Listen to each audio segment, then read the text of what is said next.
नमस्कार दोस्तों, स्वागत है आप सभी का स्टॉक मार्केट एसटीवी चैनल पर।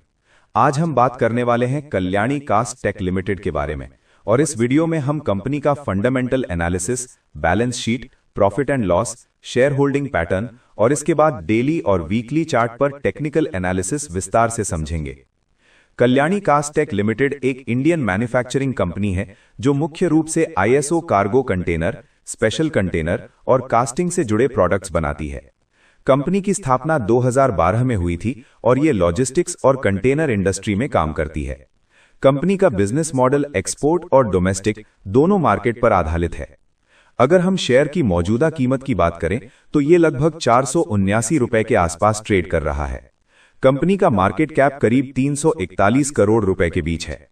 52 वीक हाई लगभग 625 रुपए के आसपास रहा है और 52 वीक लो करीब 351.10 रुपए के आसपास देखा गया है।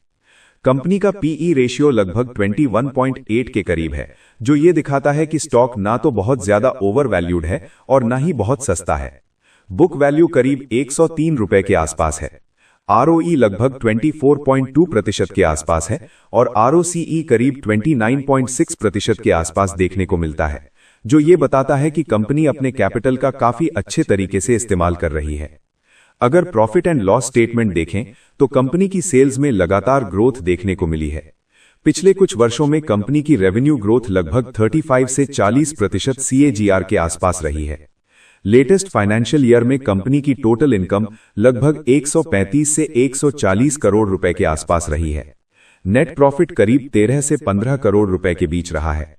प्रॉफिट ग्रोथ भी साल दर साल मजबूत रही है और मार्जिन्स में भी सुधार देखने को मिला है। कंपनी की सबसे बड़ी ताकत इसकी बैलेंस शीट है।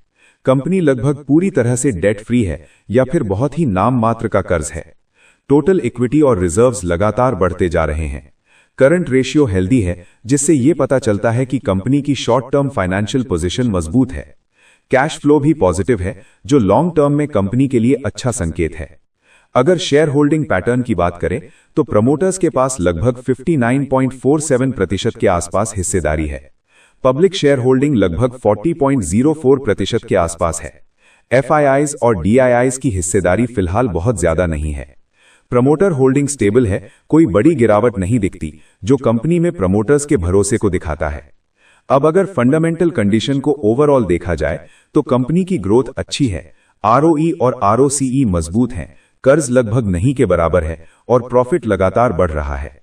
नेगेटिव पॉइंट यह है कि कंपनी अभी डिविडेंड नहीं देती और वैल्यूएशन थोड़ा सा स्ट्रेच्ड कहा जा सकता है, लेकिन ग्रोथ को देखते हुए इसे पूरी तरह महंगा भी नहीं कहा जा सकता।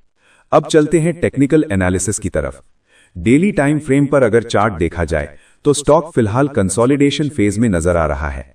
460 से 480 रुपए के बीच स्टॉक ट्रेड कर रहा है। आरएसआई मिड जोन के आसपास है, यानी न तो ओवरबॉट है और न ही ओवरसोल्ड। मैकडी साइडवेज से थोड़ा नेगेटिव बायस दिखा रहा है। डेली चार्ट पर अगर सपोर्ट लेवल्स की बात करें तो पहला मजबूत सपोर्ट 465 से 460 रुपए के आसपास है। इसके नीचे अगला सपोर्ट 445 से 440 रुपए के आसपास देखने को मिलता है। अगर ये लेवल भी टूटता है तो 420 रुपए एक बहुत ही मजबूत सपोर्ट जोन बनता है। रेजिस्टेंस की बात करें तो 482 से 486 रुपए पहला बड़ा रेजिस्टेंस है। इसके ऊपर क्लोजिंग मिलती है तो अगला रेजिस्टेंस 505 से 510 रुपए के आसपास आता है। उसके बाद 530 से 550 रुपए का जोन एक मेजर रेजिस्टेंस एरिया रहेगा। वीकली टाइम फ्रेम पर देखें तो स्टॉक ने पहले एक अच्छा अपट्रेंड दिया है, लेकिन फिलहाल वीकली चार्ट पर मोमेंटम थोड़ा कमजोर नजर आ रहा है। आरएसआई वीकली चार्ट पर भी न्यूट्रल से थोड़ा नेगेटिव साइड में है। जब तक स्टॉक 460 रुपए के ऊपर बना रहता है, लॉन्ग टर्म स्ट्रक्चर खराब नहीं माना जाएगा। अगर फिबोनाची के हिसाब से देखें तो 460 से 465 का जोन एक मजबूत फिबोनाची सपोर्ट के रूप में काम कर रहा है। ऊपर की तरफ 485 से 490 एक अहम फिबोनाची रेजिस्टेंस है। इस लेवल के ऊपर सस्टेन होने पर ही नए अपमूव की संभावना बनेगी।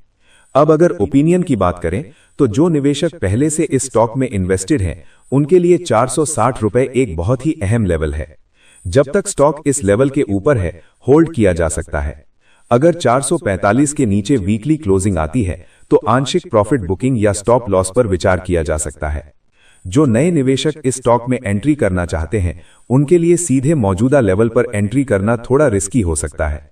बेहतर रहेगा कि या तो 460 से 440 के सपोर्ट जोन के आसपास एंट्री देखें या फिर 485 से 490 के ऊपर ब्रेकआउट और सस्टेन क्लोजिंग का इंतजार करें।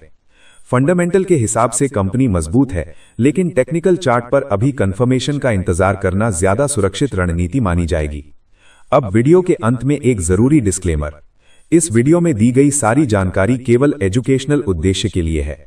शेयर मार्केट में निवेश जोखिमों के अधीन होता है, इसीलिए किसी भी तरह का निवेश करने से पहले अपनी खुद की रिसर्च जरूर करें या अपने फाइनेंशियल एडवाइजर से सलाह लें। अगर आपको ये एनालिसिस पसंद आया हो तो वीडियो को लाइक करें, अपने दोस्तों के साथ शेयर करें, चैनल को सब्सक्राइब करें और नीचे कमेंट में जरूर बताएं कि आप इस स्टॉक के बारे में क्या सोचते हैं। मिलते हैं आपसे अगले वीडियो में, तब तक के लिए धन्यवाद।